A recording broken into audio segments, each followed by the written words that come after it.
우리 오늘 은혜 받으실 하나님의 말씀 시편 125편 말씀 봅니다. 여러분 한번 생각해 보세요. 복이 있는 사람이 누굴까?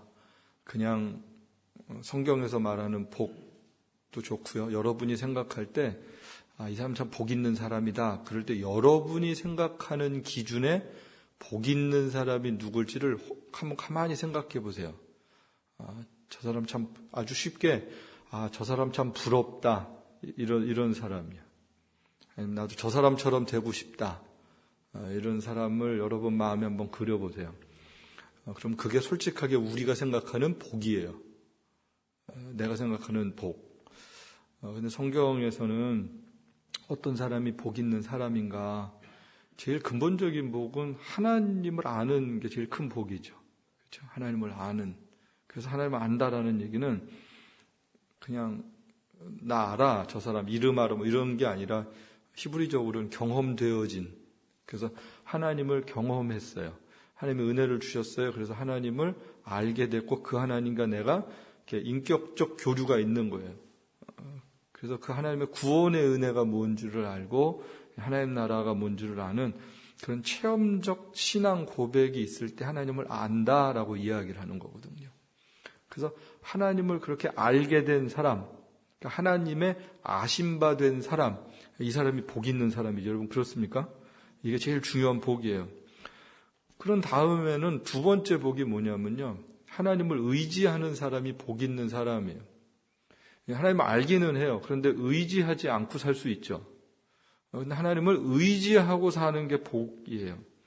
그래서 내 힘으로 살려고 하지 않고 내 계획을 따라 살지 않고 그 전능하신 하나님, 선하신 하나님, 그분의 속성, 그분의 절대성을 믿고 그분을 의존하면서 살아갈 때 그 사람이 복 있는 사람이다라는 거죠. 이 시편 오늘 125편은 하나님을 의지하는 사람이 받는 복에 대한 그런 말씀이에요. 근데 하나님을 의지하는 사람은 복이 있는데 하나님을 의지하지 않는 사람은 복이 없다. 그런 사람이 악인이다. 이렇게 이야기를 합니다. 그래서 우리가 생각할 때 악하다. 악한 사람은 어떤 악한 사람, 누가 악한 사람일까? 그러면 우린 악에 대해서도 되게 이렇게 현상학적으로 일단 생각을 해요. 거짓말을 했어, 사기를 쳤어, 못된 짓 했어. 이런 문제 악하다라고 이야기를 해요. 근데 그 악은 나타나는 현상이 있고 그 현상 이전에 뿌리라는 게 있어요. 하나님과 선한 관계가 되어 있지 않기 때문에 악을 행할 수밖에 없다라는 거예요. 그래서 악하다라는 얘기는 하나님과 관계되어 있지 않아서 나타나는 모든 현상들이 악이라는 거예요. 하나님의 은혜를 입었음에도 불구하고 그분과의 관계를 이렇게 망각하면 우리도 금방 악해질 수 있죠. 악한 생각할 수 있고 악한 행동을 할 수 있어요. 하나님의 은혜를 모르고 하나님을 모르면 하나님을 의지하지도 않고 하나님을 경외하지도 않고 하나님을 두려워하지도 않아요. 그러면 어떻게 사냐면 소신껏 살아요. 소신껏. 자기 하고 싶은 대로 사는 거예요. 그래서 선한 게 뭐냐? 우리 생각, 경험, 이성, 감정 이런 모든 것들과 상관없이 하나님의 말씀에 순종하고 살아가는 게 선한 겁니다. 그럼 반대로 악한 게 뭐냐? 하나님의 말씀과 상관없이 내 감정, 이성, 경험, 욕심 따라서 사는 게 악한 거다라는 거예요. 그래서 중요한 기준이 뭐예요? 하나님께 순종하고 사느냐, 순종하지 않고 사느냐에 따라서 선한 모습으로 나타나기도 하고요. 선하지 않은 모습으로도 나타난다라는 거죠. 여기 보면 여호와를 의뢰하는 자, 선한 사람이죠. 하나님을 의지하는 거예요. 이런 사람이 누리는 축복이 뭐냐? 여기 보면 여호와를 의뢰하는 자는 시온 산이 요동치 아니하고 영원히 있음 같다 그래요. 하나님을 의지하는 사람은 뭐 하지 않는다 그래요? 아주 쉽게 요동치지 않는다. 흔들리지 않는다.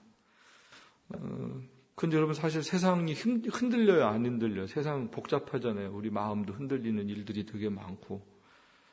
그런데 그런 일들이 있어도 뭐가 안 흔들리는 거냐면요. 하나님과 우리와의 관계가 안 흔들리는 거예요. 속상한 일이 많고 우리 마음은 요동을 쳐요. 그런데 하나님과 나와의 관계가 흔들리지 않는 거예요. 세상이 별놈의 일이 다 있어도, 황당한 일들이 있어도, 하나님과 관계가 안 흔들리는 거예요. 우리 그리스도인들이 시험 들 때도 있고요, 속상할 때도 있고요, 어려울 때도 있죠. 여러 가지 삶이 힘들 때 있어요. 오늘 아침에 우리 교인 한 분이 저한테 이렇게 글을 하나 보냈어요. 그걸 보고 마음도 짠하고 그래도 되게 기쁘기도 하고 그랬어요. 이른 아침부터 늦게까지 일하다 보면 되게 힘든데, 그런 늘 반복적이고 일상적인 삶 가운데 어떻게 내가 하나님의 사람으로 살아야 되는지 참 어렵다고 얘기를 하는 거예요. 그래서 하나님이 그립고 예배가 기다려지고 하나님의 사람들과 만나는 게 소중하다, 그게 더 소중하게 여겨진다라는 고백을 하는데, 참 진솔한 고백이었어요. 늘 반복되는 일상, 웃음기 없는 일. 그렇잖아요. 여러분 회사에서 일하시고 그 일터에서 일할 때 막 속에서부터 기쁘고 그러기 쉽지 않잖아요. 어떻게 보면 그냥 일하기 위한 웃음일 수도 있고 그러잖아요. 속 깊은 웃음들을 우리가 잘 잃어버리고 살 때가 참 많거든요. 그럴 때 어떻게 하면 하나님의 백성으로 살 수 있을까라는 고민을 하는 것 자체가 사실 큰 축복이다라는 생각을 했어요. 내가 하나님의 사람인데 어떻게 하나님의 사람으로 살 수 있지? 이 고민을 한다라는 것 자체가 큰 축복이죠. 놀라운 은총이죠. 성도들이 살면서 이렇게 쉽지 않아요. 신앙생활 잘한다고 해서 세상이 쉽거나 그러지 않는 것 같아요. 그럴 때 사탄도 더 공격하고 시험도 주고 더 힘들게 해요. 그래서 우리에게 뭐가 필요하면 인내라는 게 필요해요. 인내. 하나님을 바라보고 흔들리지 않는 그 관계가 뭘 만들어내야 되냐면요, 인내라는 걸 만들어내야 돼요. 그래서 그 어려움들을 이렇게 견디는 거예요. 이겨내는 거예요. 그래서 믿음이 좋다라는 얘기는 어려움은 알잖아요. 힘들어 보면 알잖아요. 그때 어떤 믿음의 반응을 하느냐에 따라서 믿음의 유무의 문제가 아니라 믿음의 성숙함의 문제들이 드러난다라는 거예요. 그렇지 않으면 있고 없고는 알겠는데 성숙한 거는 좀 다른 얘기예요. 성숙하다라는 얘기는 반응이거든요. 우리가 어떻게 반응을 하느냐. 막 잘 되는데 교만하지 않는 거예요. 힘든데 그래도 흔들리지 않는 거예요. 그게 이제 성숙이라는 거죠. 세상은 성장과 성공을 추구하는데 하나님은 우리에게 원하시는 것이 성숙이라는 거예요. 성숙. 하나님이 우리들에게 막 큰일 하기를 원하실까요? 위대한 일 하기를 원하실까요? 세상 사람들이 볼 때. 아니, 그렇지 않고요. 그건 하나님이 이미 위대하세요. 하나님이 이미 크신 분이세요. 하나님이 이미 천지를 창조하셨어요. 그 하나님이 우리에게 요구하시는 것은 위대한 일이 아니라 성숙한 하나님의 백성의 반응을 원하신다는 거예요. 여러분, 그렇다고 여러분도 동의하세요? 원래 이럴 때 믿습니까 해야 되는데 믿습니까 보다 여러분들이 진짜 이럴 때 지적 동의가 있어야 돼요. 여러분이 이성적으로 동의하고요. 믿음의 고백으로 그렇습니다. 하나님이 우리에게 원하시는 것은 화려한 큰 것이 아니라 우리의 내적 성숙입니다. 그래서 하나님 내가 그렇게 성숙하게 되길 소망합니다. 이 고백이 있어야 우리의 믿음의 변화라는 것이 생겨요. 달라질 수 있다는 거예요. 거기서 달라지는 거지 뭐가 달라지는 거겠어요. 10년 전이랑 지금이랑 똑같다. 뭐가 똑같은 거예요? 예배드리는 거 똑같아요. 일하는 거 똑같아요. 달라지는 게 없어요. 그럼 뭐가 달라져야 되냐? 반응이 달라져야 되는 거예요. 그전에 이 사람이 이렇게 반응했는데 지금은 다르게 반응하네. 그게 변화라는 거죠. 그럴 때 하나님의 나라를 맛본 사람이 하나님의 나라를 이 땅 가운데 이루어 갈 수 있는 그런 능력들을 얻게 되죠. 막 갑자기 기도 안 했던 사람이 기도하고 봉사 안 했던 사람이 봉사하고 이것도 변화예요. 외적 변화예요. 근데 그러면 내적 변화라는 게 그 안에 있어야 된다. 그리고 그것이 더 귀한 모습으로 나타나야 된다라는 것이죠. 그래서 그렇게 반응을 할 때 하나님이 그걸 이렇게 보시고 계시는 거예요. 그리고 그럴 것 같아요. 하나님이 응원해 주실 것 같아요. 막 힘든데 열심히 달려가면 이렇게 무슨 운동 경기장에서도 보면 관중들이 보고 막 박수 쳐주고 격려해주고 그러잖아요. 하늘에 있는 우리 믿음의 선배들이 하나님의 성령께서 막 응원해 주실 것 같아요. 천국은 1등을 추구하지 않잖아요. 믿음의 경주를 끝까지 하는 것을 원하시잖아요. 그렇죠? 1등이 아니라 믿음의 경주를 끝까지 하느냐 못하느냐 이 싸움이거든요. 그러니까 믿음의 경주를 끝까지 할 때 하나님이 박수 쳐주시는 거예요. 응원해 주시는 거예요. 야, 너 참 잘한다. 성실하게 하고 있구나. 왜냐하면 능력이 다 달라요. 100m를 12초에 뛰는 사람도 있고 15초에 뛰는 사람도 있고 20초에 뛰는 사람도 있어요. 하나님은 절대로 상대평가를 하지 않으세요. 1, 2, 3등을 순서를 매기지 않으세요. 우리에게 능력을 주신 것 이상을 하나님은 원하지 않으세요. 우리의 삶에서 우리 삶의 자리에서 최선을 다하는 걸 원하시는 거예요. 그럴 때 하나님이 응원해 주시는 거예요. 세상은 순서를 매기죠. 1, 2, 3, 4 이렇게 오고. 근데 하나님은 그렇지 않으세요. 하나님의 순서는 그게 아니에요. 5달란트 받은 사람, 3달란트 받은 사람, 1달란트 받은 사람 그만큼 하면 돼요. 그만큼. 누가 제일 많이 남겼어? 이 기준이 아니라고. 우리에게 주신 것만큼, 맡기신 것만큼 그거 하나님께 드린다라는 거예요. 그래서 그 전에 어떤 분이 막 그래요. 뭐 하면 1등하게 해달라고 그러고 무슨 우리 교회에서 헌금을 제일 많이 하게 해달라고 그래요. 저 하나님을 아직 잘 몰라서 하나님이 어떤 분인지를 잘 몰라서 세상 잣대를 가지고 이렇게 막 되는 내가 뭘 제일 많이 하고 전도를 제일 많이 하고 하나님 그런 거 원하시는 게 아니에요. 하나님이 힘이 없으세요? 능력이 없으세요? 뭐가 모자라서 그런 걸 원하시겠어요? 그게 아니라 우리 안에 있는 진짜 마음, 어떤 마음으로 무슨 동기로 믿음의 삶을 잘하고 있는지 아닌지 어떻게 반응하는지 이거 보시죠. 그 하나님이 그거 보면서 우리 아들 잘한다, 우리 딸 잘한다, 조금만 더 힘내, 조금만 더 힘내. 여러분 그거 느끼셔야 돼요. 힘들 때 하나님이 나 응원해주고 계시는구나. 그러면 힘이 나는 거예요.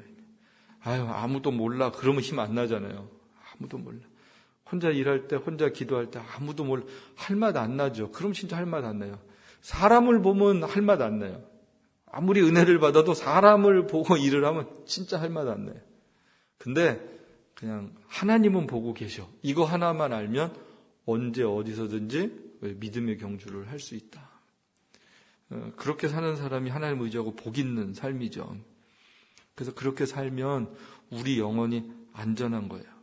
하나님을 의뢰함이 없이는 우리가 세상을 이길 수 없습니다. 그 하나님의 시선을 의식해야 내 삶에 있는 여러 가지 일들을 감당할 수 있고 이길 수 있죠.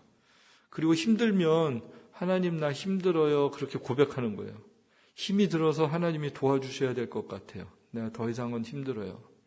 그렇게 고백하는 거예요. 하나님 내가 참 약합니다. 마음이 상했어요. 몸도 힘들어요. 지쳤어요. 속상해요. 그래서 하나님 도와주세요. 여러분 하나님한테 이렇게 기도하는 거 되게 좋은 거죠. 정직한 거죠. 그럼 하나님이 그래 내가 도와줄게 이렇게 말씀하시는 거죠. 그럼 하나님의 위로를 경험하게 돼요. 그러면 그 위로를 경험하게 될수록 하나님이랑 관계가 더 깊어지는 거예요. 진짜 깊어지는 거예요. 하나님 내 마음 하나님 아시잖아요. 사실 그 한마디가 우리 삶의 모든 기도가 다 될 수 있어요. 그렇죠? 근데 여러분 하나님 아시지요? 이 말을 할 수 있는 관계가 깊은 관계 아니면 아니에요. 평상시 아무 하나님이랑 전혀 상관없이 살다가 하나님 아시죠? 이거 아니고요. 진짜 하나님 늘 바라보고 살고 의지하고 살다가 하나님 아시죠? 이 한마디가요. 많은 말을 하는 것보다 훨씬 무게 있는 기도예요. 그럼 하나님 아세요. 그 마음 아세요. 그리고 그 마음 받아주시는 거예요. 그렇게 해서 믿음의 삶을 하루하루 살아가는 게 저와 여러분의 인생이 되어야 합니다. 너무 바쁘고 분주하잖아요. 그럴 때 하나님 잘 놓쳐요. 너무 바쁘고 분주하면 저도 그럴 때가 많아요. 목사지만 목사가 늘 교회 일을 하잖아요. 설교 준비하고 교인들 이렇게 생각하고 또 공부하고 대부분 그런 일들인데 어떨 때는 그 일이 하나님의 일임에도 불구하고 하나님을 놓칠 때가 있어요. 너무 그 일에 집중을 하다가 보면 그게 하나님 안에서 생각하고 하나님 안에서 공부도 하고 하나님 안에서 교회의 어떤 비전이라든지 가야 될 길이라든지 계획이라든지 이렇게 해야 되는데 그게 그냥 하나의 일이 돼버릴 수가 있어요. 선교도 마찬가지고요. 설교 준비도 그럴 수도 있는 거예요. 그런데 그럴 때 내려놓고 하나님이랑 나랑의 관계를 이렇게 생각해야 돼요. 이 일의 의미가 뭐지? 이렇게 하는 목적이 뭐지? 이렇게 해서 하나님 앞에 어떻게 영광을 돌려드려야 되지? 이런 것을 늘 긴밀하게 하나님이랑 의식하면서 이런 일들을 하지 않으면 그냥 하나의 일이 돼버릴 수 있는 거예요. 전문가가 될 수 있는 거예요. 그러면 그게 되게 슬픈 거예요. 그러면 설교 전문가가 될 수 있고요. 목회 전문가가 될 수 있고요. 무슨 세상 사람들이 듣기 좋으라고 하는 얘기 중에 하나가 비저너리 그거 다 어떻게 보면 맞는 얘기 같은데 어떻게 보면 틀린 얘기들이. 우리의 비전을 내세우는 게 아니라 하나님이 우리에게 허락하신 일들을 하는 게 비전이거든요. 내 꿈이 아니라 하나님이 허락하신 일들을 겸손하게 믿음으로 순종하는 게 그게 비전을 이루는 건데 내 꿈을 막 하면서 이게 하나님의 뜻이야, 하나님의 일이야 이제 순서가 바뀐 거예요. 그러면 안 되는. 그래서 진짜 하나님 앞에서 하나님을 따라서 사는 게 뭔지 이게 늘 중요해요. 그래서 이런 것을 늘 의식하고 살아야 세상적 기준으로 살지 않고 내 생각으로 살지 않고 하나님의 뜻으로 살 수 있죠. 그러면 조금 힘들고 어려운 일들이 있어도 그 하나님이랑 관계를 빨리 회복을 하면 1대1의 관계가 회복이 되면 다시 하나님의 은혜로 내 생각과 마음이 이렇게 사르르르 다 변화되어지는 거예요. 그럼 거기서부터 다시 뭘 시작하는 거예요. 무슨 일을 해도. 여러분 이걸 늘 기억하셔야 돼요. 하나님 안에서 그 하나님의 은혜를 따라서 살아가는 게 뭔가. 그래야 우리가 뭘 하고 나서도요. 겸손할 수 있어요. 하나님을 의지해서 한 사람들은 끝까지 겸손해요. 누가 하셨기 때문에? 하나님이 하셨기 때문에. 내가 한 게 아니라 하나님의 도우심으로 한 거예요. 그래서 겸손해요. 내가 이거 잘했어, 성공했어. 그렇게 우쭐하지 못하는 거예요. 그리고 그랬던 사람들은 그러지 못한 사람들을 늘 무시하고 함부로 할 수 있거든요. 세상이 그렇잖아요. 세상에 성공한 사람들은 성공하지 못한 사람들을 막 함부로 대하잖아요. 세상 기준으로. 우리나라도 계속 시끄러운 게 뭐예요? 그 갑을 관계라는 거예요. 갑을. 계약서 옛날에 우리 요새 그 갑질이라는 참 그 표현이 좋지 않은데 그 계약서가 보면 늘 갑을 이렇게 한문으로 돼 있거든요. 여러분들 요즘 사람들은 그 계약서 한 번도 안 써보고 갑을 관계가 뭔지 모르고 그냥 쓸 텐데 딱 계약서에 있어요. 갑을. 그리고 계약서 반 종이 접어서 도장 딱 찍어갖고 나눠갖고 있는 건데 그게 참 세상이 나쁜 거예요. 동등하게 계약을 하고도 누가 주냐에 따라서 참 함부로 하고 그러는 것들을 보면 하나님 나라랑은 참 상관없는 모습들이죠. 하나님 나라에서는 그런 게 없다라는 거예요. 함부로 하지 않는 거예요. 내 힘과 내 능력이 아니기 때문에 하나님이 주신 것, 하나님이 맡겨주신 거기 때문에 그래서 우리는 늘 겸손해야 돼요. 우리 의의가 드러나면 안 돼요. 그런데 하나님을 의지한 결과로서 하나님께만 모든 일을 이렇게 영광을 올려드리는 그러니까 그런 삶의 태도들을 늘 해야 돼요. 늘. 그래서 내 거를 이야기하는 게 아니라 하나님의 은혜를 이야기하고 나의 과거를 이야기하는 것이 아니라 하나님께서 나에게 베풀어 주신 은혜를 나누고 그게요. 여러분 생각보다 쉽지 않아요. 일상에서 이게 늘 훈련이 되어지지 않으면 굉장히 어렵습니다. 성도들도 마찬가지고요. 목사님들도 마찬가지고 다 똑같아요. 이게 우리 안에 있는 본성은 자꾸 우리를 드러내고 싶은 본성들이 있어서 이게 참 어려워요. 근데 이제 그거를 잘 다스려야. 근데 이게 잘 안 다스려지거든요. 그럼 언제 다스려지냐? 하나님의 은혜 아래에 있는 내가 고백되어질 때만 늘 겸손할 수 있는 거예요. 그렇지 않으면 참 어려워요.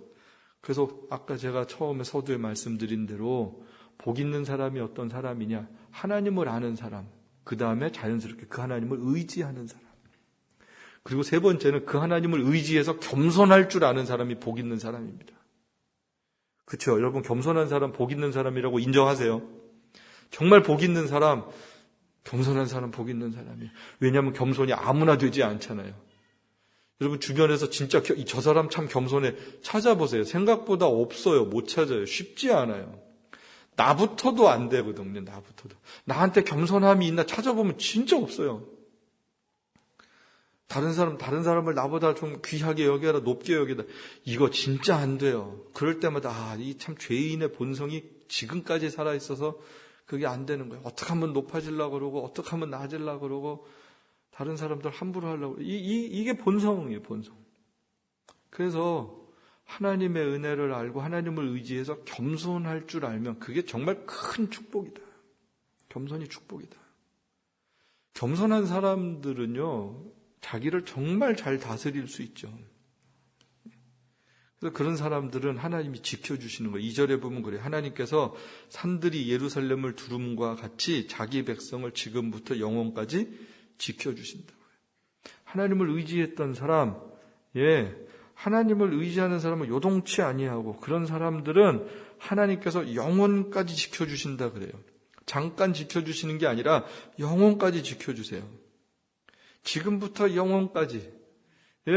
하나님 은혜를 기억합니다. 하나님 은혜 가운데 겸손하게 살길 소망합니다. 그리고 그 겸손의 삶이 정말로 일상에서 묻어나오면 하나님이 우리 가운데 늘 함께 하시죠. 그러면 힘들어도 하나님 어디 계셔? 내 기도 들어주시는 거야? 이런 얘기 잘 안 하게 되는 거예요. 너무 속상할 때 그럴 수 있어요. 지난주도 제가 정말 힘들었어요. 몇 달 동안 너무너무 힘들었던 우리 교인인데 하나님께서 정말 하나님의 시간이 돼서 응답을 해주시고 기도 들어주셨어요. 근데 바로 며칠 전에 그게 사람이에요. 그 며칠을 못 참는 거. 며칠 전에 하나님이 내 기도 왜 안 들어주시? 하나님이 어디 계시면 어떻게 나한테 이럴 수 있어? 하고 막 항의를 했어요. 하나님한테. 그랬대요. 그런데 며칠 지나서 하나님이 정말로 응답을 하셨어요. 그러고 나니까 그랬던 게 되게 멋쩍잖아요. 뭐 괜찮아요. 그래도 그 하나님을 경험했으니까, 기도하고 들어주시는 하나님을 체험했으니까. 근데 무슨 말씀을 드리려 그러냐 하면, 하나님이 우리의 삶을 너무 잘 아셔서 우리가 생각할 수 없는 시간의 계획표를 하나님은 가지고 계시다라는 것을 믿어야 된다는 거예요.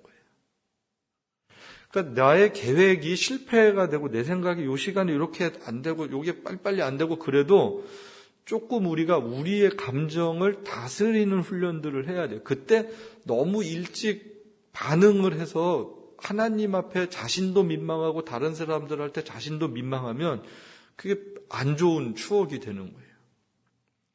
조금만 더 기다리면, 조금만 더. 그래서 우리가 늘 우리 살면서 어려운 일을 겪고 사고 칠 때가 언제냐면 그 조금을 못 참아서 그래요. 조금만 더.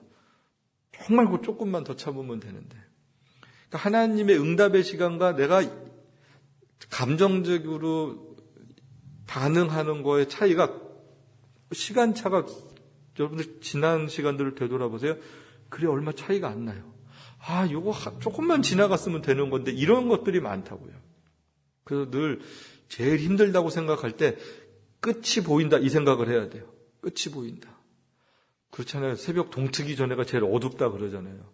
제일 어두우면 바로 이제 곧 뭐가 오는 거예요? 해가 뜬다라는 거예요. 해가 뜬다. 그렇게 믿어야 돼요. 왜요? 하나님 살아계시니까. 하나님 우리 편이라 그랬잖아요. 하나님 네 편이다, 네 편. 나 네 편이야. 하나님이 그렇게 말씀하시잖아요. 보고 있어 이렇게 말씀하시는데 하나님 어디 계세요? 그러면 보고 계신 하나님 민망하잖아요. 막 애들이 운동 시합에 부모님들 보고 있었어요. 막 응원했어요. 내가 어머니 아버지도 안 보고 안아보고 했고 막 대충 한다. 근데 나중에 보고 있는 거예요. 하나님 보고 계세요. 낮에 해가 너를 상치 아니하면 밤의 달이 너를 해치 아니하리로다. 여호와는 너를 지키시는 자라. 하나님 말씀하시잖아요. 나는 앉아. 늘 너를 지켜보고 있어. 네 삶을 내가 동행하고 있어. 네 삶을. 하나님 그렇게 말씀하시잖아요. 그러면 그 하나님 앞에서 살아가는 거죠. 그럼 흔들리지 않아요. 요동치지 않아요. 그리고 그 시간을 따라서 살 수 있어요. 그리고 의인의 업에 악인의 권세가 미치지 못한다. 지금 이렇게 말씀하세요. 3절 말씀을 보면 이 말은 악인들은 여러 가지로 아무튼 사탄은 쉬지 않고 우리를 괴롭혀요. 하나님도 365일 24시간 연중무휴 우리를 돌아보시는 거에 반해서 사탄도 동일하게 우리를 그렇게 힘들게 해요. 그렇죠? 하나님이 더 실감날 때보다 사탄이 더 실감날 때가 많으시죠. 우리를 그렇게 괴롭히고 우리의 마음과 우리의 생각을 얼마나 괴롭히는지 정말 걔들도 쉬지 않아요. 그래서 그렇게 쉬지 않는 싸움을 우리가 하고 있어서 어떨 때는 괴롭죠. 그런데 사탄의 힘과 권세는 제한적이다라는 거예요. 여러분 욥기 보시면 그 그림이 하나가 재밌는 게 있어요. 천상회의를 하는 그림이 하나 나오잖아요. 욥을 놓고 사탄이 하나님 앞에 가서 고발하는 내용이에요. 하나님 욥을 너무 잘해주셔서 욥이 하나님 잘 믿는 거예요. 조금만 시험 들어보세요. 하나님 없다 그럴 거예요. 그때 하나님 어떡하세요? 그게 참 우리가 신학적으로 이해하기 어려운데 허락하세요. 허락. 해봐. 근데 뭔 하지 마? 욥의 생명은 안 돼. 라는 거예요. 그 이야기는 뭐예요? 사탄도 힘이 있고 권세가 있지만 누구의 권세 아래에 있다? 하나님의 권세 아래에 있다. 여러분 이거 믿습니까? 믿으셔야 돼요. 하나님의 허락 없이는 힘 못 쓴다. 귀신이 그래서 절반은 맞히잖아요. 무당들이 절반은 맞힌다니까 용한 무당은 좀 더 맞춰요. 다 맞추지 못해요. 근데 하나님은 다 아세요. 하나님은 다 아세요. 하나님은 전능하세요. 전지하세요. 하지만 악의 권세는 제한적이다. 제한적이다. 그래서 우리를 어떻게 하지 못해요. 그리고 하나님은 악의 손길에서 우리를 보호해 주세요.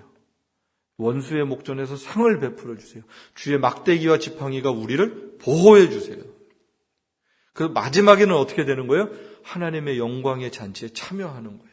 그게 저와 여러분의 마지막 그림이에요. 그리고 그 악인의 권세가 아무리 있어도 하나님의 나라를 방해할 수 없어요. 하나님의 나라를 유업으로 받은 그 나라를 사탄은 빼앗아가지 못해요. 왜요? 누가 선물 주신 거라? 하나님이 우리에게 직접 선물로 주신 거예요. 여러분 믿습니까? 누구도 빼앗을 수 없어요. 의롭다고 하시는 이가 하나님이신데 누가 감히 송사하랴. 하나님이 재판장이세요. 예수님이 변호사세요. 사탄이 검사예요. 이렇게 생각하면 딱 맞아요. 그런데 예수님이 변호를 하면 져요, 안 져요? 여러분 생각해 보세요. 예수님이 변호를 하시면 지겠어요, 안 지겠어요? 어떠한 죄를 들이대도 예수님이 뭘 하시는 거예요?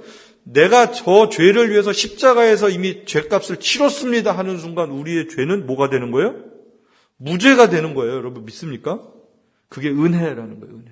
예수님이 변호사세요. 그럼 하나님이 어떻게 판결하세요? 예수 그리스도를 믿는 믿음으로 판결하시는 거예요. 그래서 지지 않는 싸움을 하는 거예요. 우린 절대 질 수 없어요. 하나님 나라를 빼앗기지 않아요. 그 권세를 가지고 사는 거예요. 그래서 권세라는 표현을 써요. 권세, 성경은. 의인의 권세가 너희에게 있다라는 거예요. 하나님의 자녀의 권세를 우리에게 주셨다라는 거예요. 자녀이면 뭐예요? 후사, 하나님의 나라를 상속받을 사람, 이 하나님의 자녀, 이 자녀가 누리는 권세, 그 영원한 하나님의 나라, 그 누구도 빼앗을 수 없다. 그러니까 두려워하지 않죠. 불안하지 않죠. 걱정하지 않죠. 왜요? 그 나라의 백성이니까. 그 나라의 백성이니까. 그런 당당함으로 사니까, 그러니까 우리에게 있는 게 뭐냐면, 여기 마지막 절에 이스라엘에게 뭐가 있어야 돼요? 평강이 있을지로다. 예. 하나님 선인에게와 마음이 정직한 자에게 4절에 선을 행하소서. 자기 구분길로 가는 사람, 예, 구분길로 가는 사람 뭐예요? 돌아서게 하는 사람들. 여기서 죄악이라는 단어가 이렇게 헛되다, 헛되이 노력하다. 그래서 헛되이 노력하다가 헐떡거린다, 헉헉거린다 이런 개념이거든요. 이게 무슨 개념이냐면 죄는 아무리 애를 쓰고 수고해도 허망한 거다라는 거예요. 죄인들이 아무리 의인들을 괴롭혀도 그건 헛된 거야. 사탄이 아무리 죄의 권세로 하나님의 백성들을 해하고자 해도 그건 애쓰고 수고함이 허사가 되는 거예요. 왜요? 이미 하나님의 백성이기 때문에. 그래서 하나님의 백성들은 평강이 있을지어다 라고 이야기를 하는 거죠. 하나님께서 하나님의 백성들에게 평강을 약속하세요. 그래서 여러분들이 살다가 보면 힘들고 어려운 일이 진짜 많아도 여러분 평안을 잃지 마세요. 하나님이 주시는 평안, 하나님과의 관계 속에서 누리는 평안. 우리들이 고민이 많아요. 생각도 많아요. 노년의 문제, 애들 문제, 여러 가지 고민이 많아요. 관계로 힘들고 이런 고민이 많아요. 근데 우리가 문제를 해결하지 말고 하나님께 그 문제를 맡기고 하나님 평강의 왕이신데 그 평강의 하나님이 나에게 평강을 주시고 내 삶의 영역에 평강의 왕으로 다스려 주옵소서. 이렇게 의지하고 고백하고 도우심을 구하면 하나님이 우리에게 평강의 마음을 주시고 평강의 삶을 살 수 있는 마음도 허락해 주세요. 그래서 어떻게 해야 평안할지 그 길을 알려주실 거예요. 하나님의 성령께서 우리에게 마음을 주실 거예요. 말씀을 통해서 우리가 어떻게 해야 되는지 또 대부분은 알고 있어요. 그러면 그때 순종하면 진짜 평강을 누리게 된다는 거죠. 평강을 못 누리는 삶이 왜 그러냐면 하나님이 평강의 하나님이 아니시라서가 아니라요. 평강의 삶이 뭔 줄을 알면서도 평강의 삶으로 순종하지 않아서 우리가 평안을 잘 못 누립니다. 그래서 평강은 이미 이렇게 주어져 있는 거예요. 이걸 내가 내 것으로 만드는 것은 그 다음에 우리 몫입니다. 그렇게 하기만 하면 그것은 내 거가 되는 거예요. 이미 주셨어요. 가지가. 평안을 내가 줄게. 너희가 받아. 가지가. 근데 그 평안을 못 가져가요. 자존심 때문에. 가져갔던 적이 별로 없어서. 그냥 그 평안을 그래서 못 누리는 게 어떻게 보면 참 속상한 삶이죠. 근데 여러분 그러지 마시고 그 평안을 받고 담고 이렇게 나누세요. 그러면 정말로 평강의 하나님께서 일마다 때마다 우리에게 풍성하게 채워주시는 거예요. 그게 하나님을 의지하고 살아가는 사람들이 누리는 복입니다. 이스라엘 백성들이 성전에 올라가면서 이런 고백을 하는 거예요. 여호와를 의뢰하는 자가 시온산에 요동치 아니하고 영원히 있음 같고, 그리고 하나님이 예루살렘을 두르신 것처럼 그 하나님을 의지하는 사람들 하나님께서 보호하실 것이다. 악인의 권세가 업에 미치지 못한다. 그리고 하나님께서 선한 사람에게, 정직한 사람들에게 하나님은 선을 끊임없이 행하신다. 그래서 우린 구분 길로 치우치지 않고 죄인의 길에 가지 않고 하나님의 평강의 길에 늘 거하게 하신다. 이걸 부르면서 성전에 올라가는 거예요. 여러분, 제가 그런 생각 해봤어요. 요새 계속 성전에 올라가는 노래를 시편 수요일 날마다 보잖아요. 우리 성도들이 예배드리러 오면서 무슨 노래를 부르고 올까 이런 생각을 해봤어요. 그래서 무슨 노래 부르고 오시는지 이렇게 생각을 해보세요. 무슨 노래를 부르고 내가 교회를 오나. 예, 한 가지 좋은, 늘 그러시겠지만 예배를 드리러 올 때, 일상에도 여러분 그러면 좋지만 예배를 드리러 올 때 찬양을 꼭 이렇게 틀고 오세요. 예배자의 마음이 준비되도록. 예. 늘 그러면 훨씬 좋으시죠. 여러분 그러시죠. 교회 올 때 짧은 시간이라도 찬양을 들으면서 오고 예배 드리러 가고 이 찬양의 가사에 내 마음을 담고 그렇게 해서 예배를 드리러 오면 우리의 마음이 훨씬 더 풍성해지잖아요.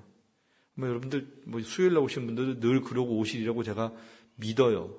근데 그 마음에 정말 성전에 올라가는 이 시편, 그래서 제가 음악을 잘하는 분들이 계시면 이 시편 120편부터 134편까지를 성전에 올라가는 노래에서 이렇게 곡을 만들면 참 좋겠다 그런 생각을 했어요. 이거 성전에 올라가는 노래니까.